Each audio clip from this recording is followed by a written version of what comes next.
TRS ముఖ్య నేత మాజీ మంత్రి కేటీఆర్ పై కేసులో నెక్స్ట్ ఏం జరుగుతుంది? విచారణ కోసం ఏసీబీ జంబో టీమ్ ని రెడీ చేసింది. మనీ ట్రాన్స్ఫర్ కి సంబంధించిన లెక్కలన్నీ కూడా పక్కాగా ట్రాక్ చేయడానికి సిద్ధమైంది. విదేశీ కంపెనీలకు నిధుల విడుదల విషయంలో నిబంధనల ఉల్లంఘన జరిగి ఉంటే అది ఎక్కడ, ఏ స్థాయిలో అనేది ఈ రోజు తేల్చబోతోంది.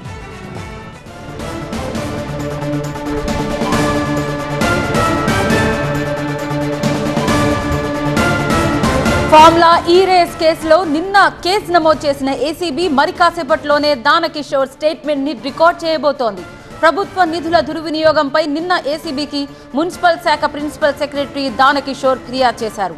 దానకిషోర్ స్టేట్మెంట్ తీసుకున్నాక హెచ్ఎండిఏ ఆఫీసులో రికార్డులు పరిశీలించబోతోంది ఏసీబీ.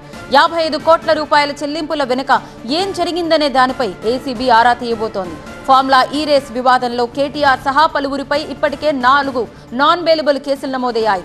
13/1A, 13/2 పీసీ యాక్ట్ కింద 2 కేసులు, అలాగే 409, 120B కింద మరో 2 కేసులు నమోదు చేశారు.